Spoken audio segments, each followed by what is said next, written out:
So guys, this came up yesterday when I was in class. I was taking class, and a purple belt was teaching, and another purple belt had asked him for advice regarding knee on belly or knee ride, right? And not feeling stable in knee ride.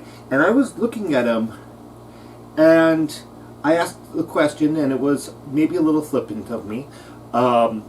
Do you always keep your foot on the floor when you're in knee ride? And his response to that was not satisfactory to me, because it was that he does always keep his foot on the floor because it helps him balance.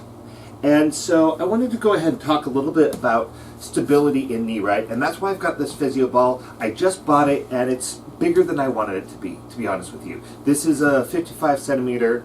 I would probably, if you can get like 35 or 25, something that's going to be closer to the size of an opponent, is going to be better for you. But this will work, right? And I'm going to say this ahead of time before I get into it too much, but I haven't done this in a while, so it is possible that I'm going to fall on my ass and whatnot, and I'm not going to edit it out because this is how the drill goes. And so I am doing it on my mats. I'm going to try to do it a little bit away from the wall. I've also used slam balls for these, the padded ones. So it's another way of doing this. Now, when you get into knee ride, I like to be kind of here, right? So if you can see, come around for you, that my foot gets attached to my opponent. So I've got my knee right here in the solar plexus, and I take my foot and I tuck it underneath their butt when I'm coming up here.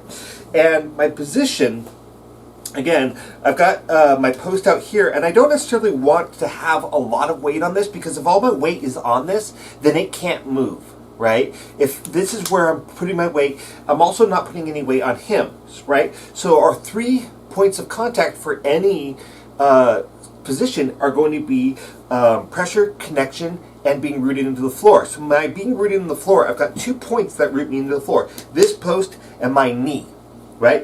If I put my foot on the floor, I'm dividing my pressure between my opponent and my foot. And if he starts to shrimp away, then I have to lift this foot up and adjust every single time. Now, I did go to the God of Jiu-Jitsu, Jean-Jacques Machado. I went to his channel, and I looked at what he does for knee ride, and he does touch his foot to the ground. And he says the moment that his opponent starts to move, he glues it in, and then he follows with them, right? And so I was taught to always keep that up, but you know, apparently there are 2 schools of thoughts on this. But again, you know, I prefer to keep it up, and I'm going to die on this hill, because if my opponent moves away, I can follow much easier if I don't have to unroot myself here, and I don't have to change my roots, right? So my hands could be over here on his hips, on his shoulders. I might be grabbing the gi if I have it, and if he starts to move away, then I can post and I can move. And you can just do this with your ball, just to kind of hop around a little bit, trying to adjust on here and finding your balance.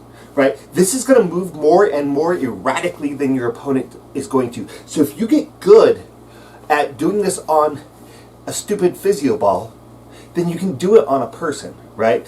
And so I will even go through, move over here so I stay in frame, and I will do the over the hips knee ride switch. So I'm going to kick myself in the butt with both my feet as I post on the ground and switch which knees on ball. And I get here and I find my balance. Get here, and I find my balance. Now this one's going to be a little bit harder because the ball is so big. And if I could find my slam balls, which I can't right now, I would use them, because they're going to be like this, so it's going to be much easier. So the step around, so I step over the head, I go into this PP dance position, right? Both knees are on there, very, very briefly, right? I don't really want to pause here, pick up, and go to the other side. In, up, right?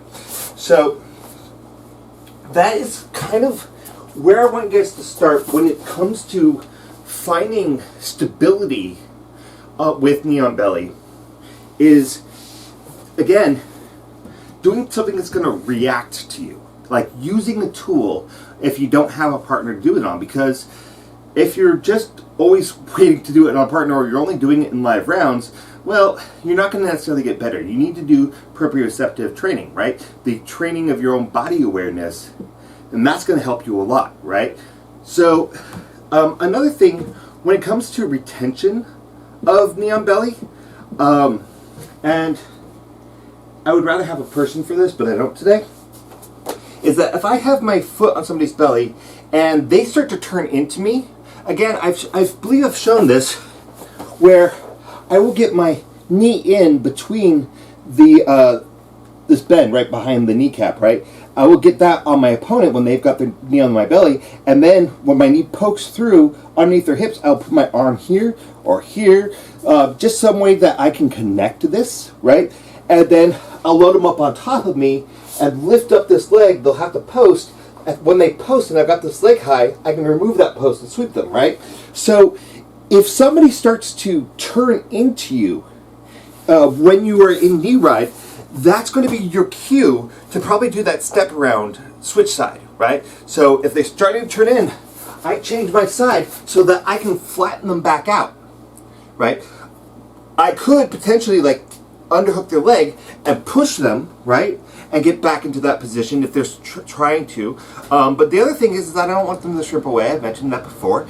And then the other one is if they start to bridge, right?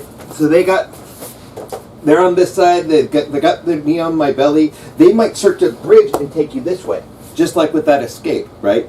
So that's going to be another opportunity for you to maybe do an over the hip switch side. So I go here, right? So knowing how to switch sides is going to be very, very paramount to maintaining a knee ride and being really effective with it, but also being able to be mobile, right? The point of knee ride and what really makes it unique to other positions is that if I'm taking side control, the whole point is that I'm not very mobile, right? I'm on top of you and I'm preventing you from moving, but it occupies my hands to do that. When I get into knee ride, right, I'm up here, I've got my hands to play with. I've got this other knee that I can wipe away joints with, right? And it's more compelling for the person on the bottom to start trying to get out of it and trying to defeat it one way or the other. And so that's going to give me my openings to start attacking, right? So you need to think about knee ride not as a stationary position that you are just holding somebody down. It's one where you are trying to elicit a response and then capitalize on that response, or one that you just want to be a pain in the ass and you just want to wear the other guy down, right? So take your knee ride and try to develop it. Try to get that proprioception first, right? And again, I don't advise necessarily putting your foot on the ground at any point.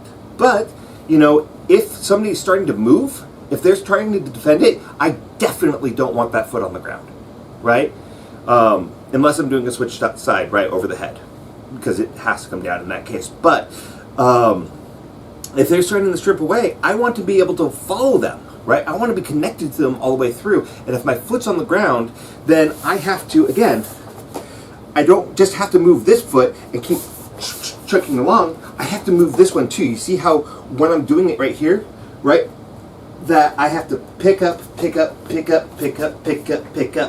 right? So we don't necessarily want to have to do that when we're trying to hold somebody in position, when we're trying to be in that dominant position. So we just need to be a little bit more mindful that if I put this foot on the floor and I commit any of my weight to it, then I am not committing it to the connection to my opponent, right? So that is me up on my soapbox once again, and hopefully that you guys found this helpful. If you guys have any questions, again, pop them in the comments. Check out the Patreon page, and yeah, I don't have many announcements for right now, just trying to avoid the existential dread. All right, talk to you guys later. Bye.